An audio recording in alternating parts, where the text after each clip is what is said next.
US ప్రతి year కూడా USCIRF అనే రిపోర్ట్ ఒకటి తయారు చేస్తుంది రిలీజియస్ ఫ్రీడమ్ బేస్ మీద. 2023లో మణిపూర్ గురించి క్రిస్టియన్స్ పర్సిక్యూట్ అవుతున్నారని చెప్పి ఆ రిపోర్ట్ లో ఉంది.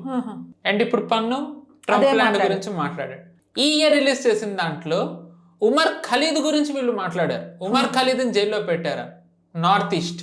సో పన్ను మళ్ళీ ఏం మాట్లాడాడో మనకి కనెక్ట్ అవుతుంది. దాని తర్వాత మరొక ముఖ్యమైన అంశం ఏంటి అంటే RSS ని టార్గెట్ చేస్తూ వాళ్ళు మాట్లాడారు. USCIRF నార్త్ ఈస్ట్ లో కానివ్వండి, RSS అంటామా, RSS అనుబంధిత సంఘాలు అంటామా, ఏవైనా సరే సిక్కుల్ని వాళ్ళు సనాతన ధర్మం నుంచి వేరవ్వకుండా ఉండాలి అని చెప్పి వాళ్ళు కలిపి ఉంచాలి అనే ఒక ప్రయత్నం చేస్తూ నార్త్ ఈస్ట్లో కూడా ఇవి ఏవైతే సపరేటిజం ఉందో అది సపరేట్ అవ్వకుండా కలిపి ఉండాలి అనే ఒక ప్రయత్నం మొత్తం ఎంటైర్ యాంటీ ఇండియా లాబీని ఏదైతే ఉందో దాన్ని తట్టుకుని సంఘ్ చేస్తుంది. సో అందుకే వీళ్ళు సంఘ్ని కానివ్వండి, హిందూ సంఘాలని కానివ్వండి, కేంద్ర ప్రభుత్వాన్ని కానివ్వండి, మోదీ గారిని కానివ్వండి లక్ష్యంగా చేసుకుని USCIRF రిపోర్ట్ ద్వారా, లేకపోతే ఖలిస్తాన్ ద్వారా, లేకపోతే రకరకాల సపరేటిస్టుల ద్వారా వీళ్ళు అటాకులన్నీ చేస్తూ ఉన్నారు.